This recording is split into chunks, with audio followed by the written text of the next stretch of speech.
So 1 to 10, how do you think this is going to go?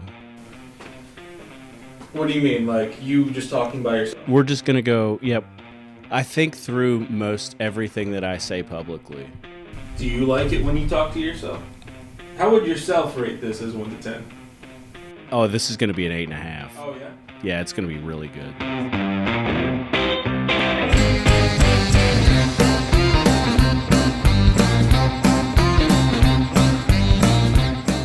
Welcome into the Ben Burnett Show. My name is Ben Burnett. We've been playing Russian roulette here for a while by scheduling guests on Friday and either launching a podcast on Monday or putting it out on Monday or recently putting it out on Tuesday. And so what has happened today was bound to happen at some point. And I've honestly sat here and made it for 6 or 7 weeks in a row where I have no guests. Where I've had a guest and I was just assuming that they would always show up because people honor or should honor what they want to do. They're actually not that reliable. You're going to find I've usually had 1.5 guests scheduled per week because the over-under on somebody canceling and postponing is pretty good. So I wanted to do something a little bit different today, and I wanted to take the opportunity and tell you about me. I grew up as a military kid, and my dad was in the United States Marine Corps until I was middle school age. We moved to Atlanta when I was about halfway through elementary school, and he stayed. He did not want to be deployed again and had grown up in North Carolina, so this was close enough to home for him to want to get out. And to be able to do that and to raise his kids in the South, be married, be close to his mom and dad, or be close to his dad, as the case may be, and for my mom to have the opportunity to be close to her mom and dad, to be 3.5 hours down the road, this was kind of as close as we were going to get without going back to North Carolina, and I don't think they had any desire to really do that. So I went to school, graduated from Parkview High School in Lilburn, Georgia. Had always been somewhat interested in government affairs, issues of the day, current events. And one of my roommates, when I went off to Samford University in Birmingham, Alabama, go Bulldogs, had grown up as a missionary kid in Gaza. And he challenged more or less everything that I ever thought of my worldview growing up here.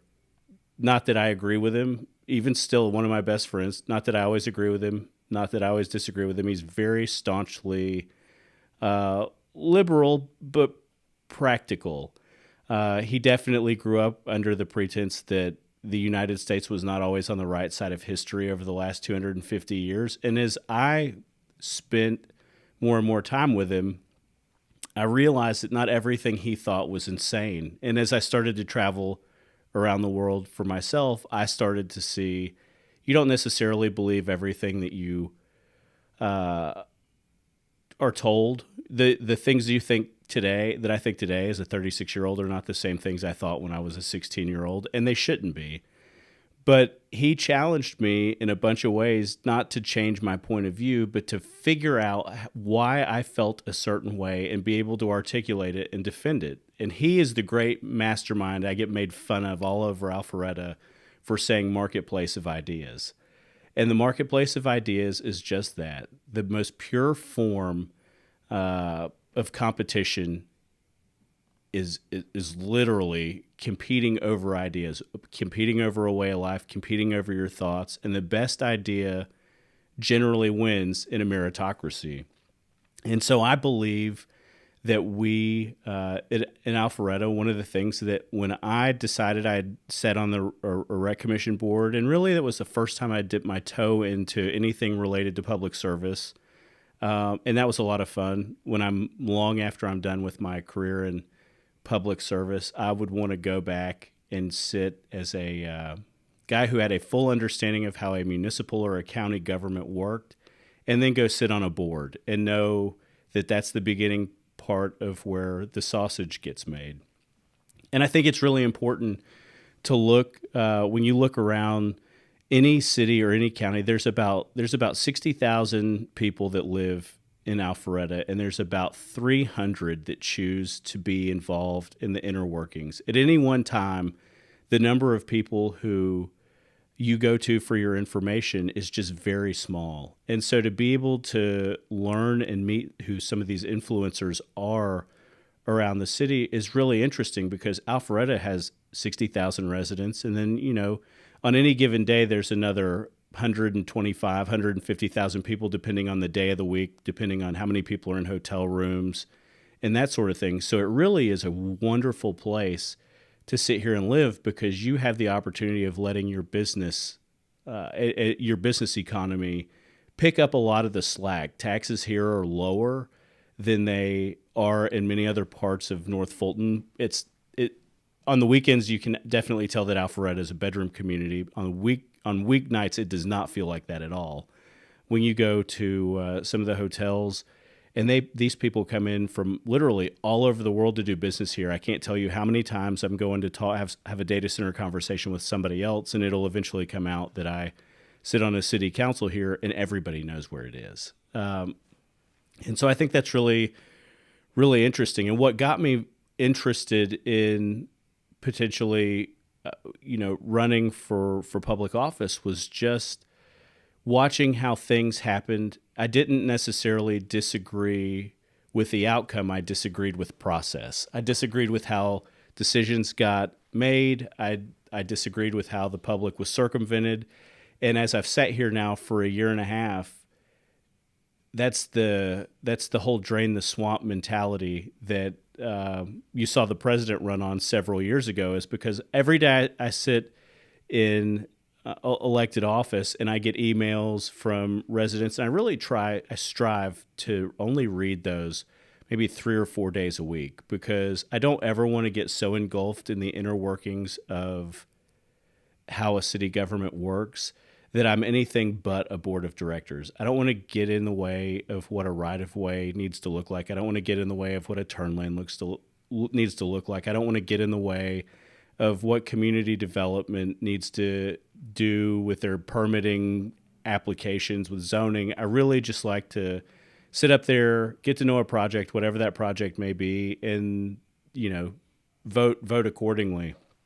And so I had the really, really fortunate opportunity to sit on a planning commission to see some of these projects when Alpharetta was really, really growing, when corporate money was extremely cheap. And so you were seeing people but you were seeing private equity money finance these projects that were, 25, 30, 50, 100, $200 million in the case of Avalon. And you look and you got the opportunity to see, just from a little bit different point of view, at how projects got done, who championed them, why they championed the certain projects. And it wasn't that I necessarily disagreed with an outcome. I disagreed with the way that things got done. At least at the time, on the front end, that was what my gripe was.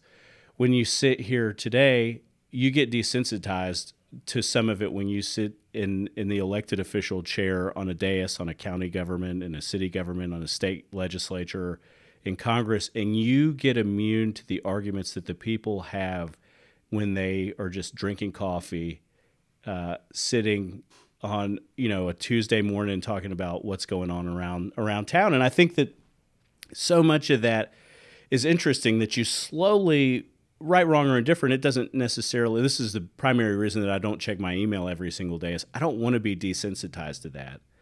I fully see myself as somebody who will do, we'll finish this term, evaluate things, would probably sit here and run one more time, because I feel like it really takes, for the vision that you have to get implemented in your mark on Alpharetta, or whatever that city or county may be, it might take 8 years to do it. But I do think that the term limits for a city council member are 3 terms, or 12 years, 12 years or 3 full terms, and you can serve a partial term. So there are members on our council that can essentially serve for 15 and a half years, give or take, based on the fact that they have not run for a full term in a general election cycle. I did not want to do that. I fully see myself as somebody, and I reserve my right to change this, but I see myself as somebody who would do it one more time, because it's like you get desensitized. Like I was saying, you get desensitized to the conversations that you're going to have, or that you have every single day. And sooner or later, you sit in your own world with your own thoughts. And that's where it begins, and that's kind of where it ends. And I feel like you get a little bit more inflexible. And I think it's really good to see in a cast of 7 or 170 in a state house. I think the turnover that you see there and the meritocracy of ideas needs refreshing. And so I'm a firm believer that the term limits that exist in this country for some offices are a really good thing, but it also forces people to make choices and decisions on where they really want to be.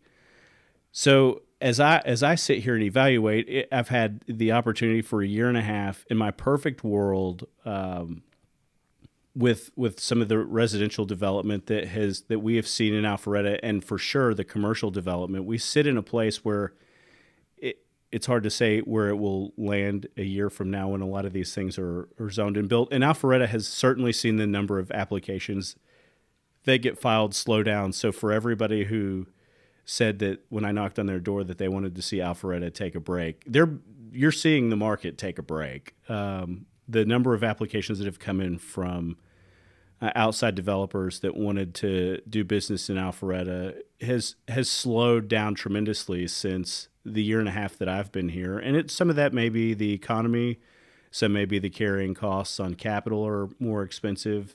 Some of that may be that land costs here are exorbitant. And there's a whole variety of things that play into that. But I've certainly seen that pipeline slow down. And I'd asked a residential home builder who came forward in December last year that wanted to gate a neighborhood for 7 single-family homes, and the only reason he had to come in front of us, he could build it by right. The only reason he came in front of us was to gate the neighborhood. And I asked him if they had any other areas of town that they wanted to build in, and he said, "Well, we really like West Alpharetta for the types of homes that we build, but there's nothing left." And so that also may be part of why you're starting to see it slow down. But I think the one thing that I really wanted to be able to do is I don't dislike, I don't hate anything. I don't hate artwork. I don't hate the programs that we see go on, but I am very much a fundamentalist with what government is. I believe in taking care of the people that work for you. I believe in paving roads, and I believe in leaving people alone. And I think you see me govern that way. As you go look through my cast of votes, I don't really like to do a lot of things other than to make sure we're responsible with your tax money, and that the homeowners that live here always get the first look when cuts come out. And so as we've seen our budget increase, one of the things that I would like to see Alpharetta do is to move away from that residential for assessing residential development. And you're going to have an opportunity in the fall to vote to raise a homestead exemption to $45,000. But I would like to see Alpharetta do something that's a little more drastic than that. I would like to see Alpharetta get to a place over the next couple of years, knowing that we have Class A office space that's over $40 a square foot.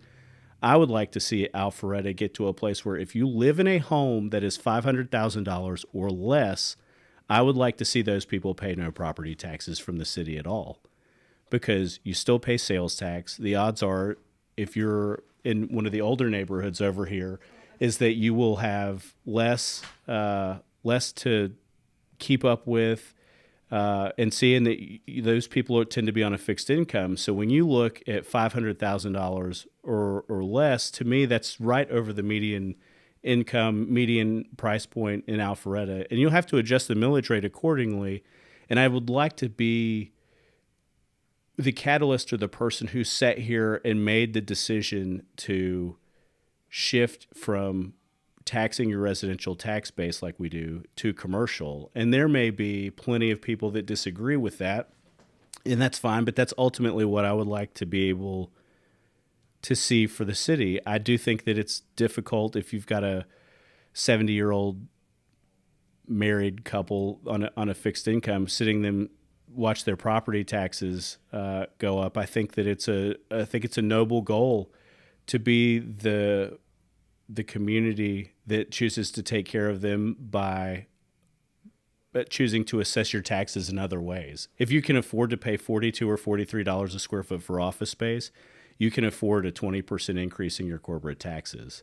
I just always believe that your residents are the people with the biggest stake in the ground here, and they're the ones that should be defended to the nth degree. So it won't be today and it won't be tomorrow. I'm going to let the first homestead exemption increase get behind me today. Or that will be voted on in November. But I would really like to have the opportunity to really evaluate going in that direction. And so you'll see that.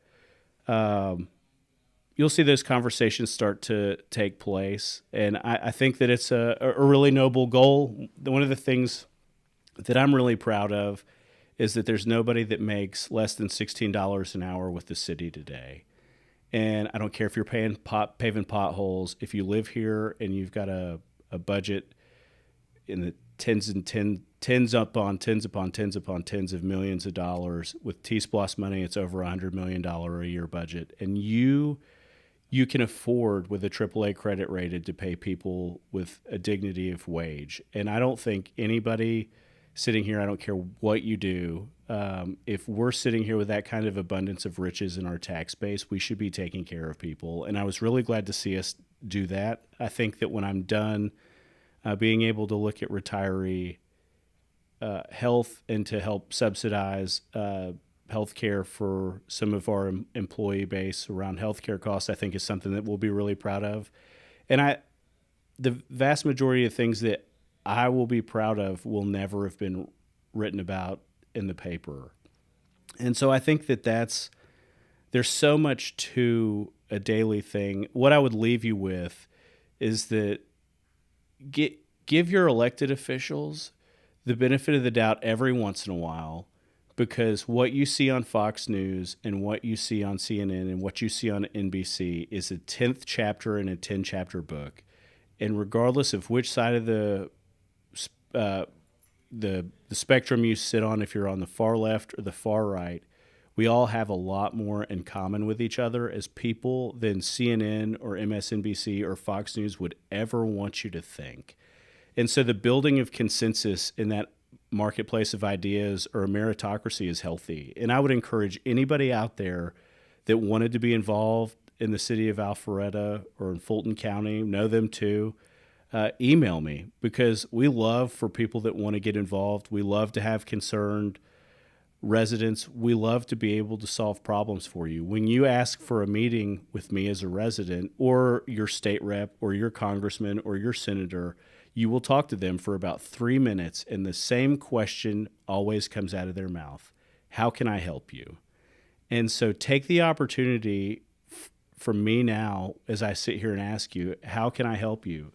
The best ideas that we put forward on a consistent basis are done from residents. They're people who come forward and say, I think you should take a look at this. I think you should look at pocket parks so that everybody's a 10-minute walk or less from home. I think you guys should take a look at how you're paying your professional staff. All of those ideas came from residents.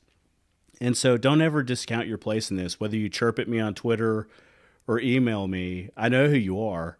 And I wish there were, I think the best community that we could ever have, or the best state we could ever have, or the best country that we could ever have is with a bunch of concerned citizens that really had no vested interest in the outcome. They just wanted to see where they lived be successful. And so next week, I'm working on getting Matt Judy, a city council member from Roswell, who is no stranger to all sorts of opinions. I'd like to get him and Matt Tizer from Roswell to come in, as well as Mayor Lori Henry. I'm working on getting Andy Stanley to iron out a time when we can come in, because that guy will be a 3-part series, and nobody's ever really asked him to tell his story. I think he would be fantastic. I've got Cadillac Jack coming back. I have I have Bobby Capel coming back, who ran for Congress as a Democrat. We don't get many of those stories coming in. We save that for Liberal Hans and all his podcasts. But his wife, Rebecca Capel, is going to come back, who's getting ready to go into finishing up spring training, getting ready to go into the Brave season. And these people live out here. And if you're out there and you want to come and be a part of the Ben Burnett Show, we take all comers. So I'm really interested in hearing it out there. But the last thing that I will tell you is that the world is absolutely starved for people who want to chase dreams. And so whatever that is, this is a great place for you to live. We have all sorts of types of housing that are available so that you can come here. We have a tremendous access to fiber so that the internet connectivity, if you wanted to move your business here and you wanted to be able to launch here, we attract business to Alpharetta every single month. I would encourage you to take a look at us and call me, send me all your hate mail. I love you. I love the people who write nice things, but I really love the haters. You can always find me at bburnett, BURNETT at alpharetta.ga.us, or you can chirp at me at Ben Burnett on Twitter. I'm more than willing to do it, but I just have to tell you, if you shoot at me, if you snipe at me, I will reply to you because you're my favorite people out there. I share that with the president. I like the people who think we do a good job, but I like the people who pick on me even more. Have a good week, everybody. That was really good. I think you undersold yourself. That was not 8.5. It was 7. a solid 9. It was a solid 7.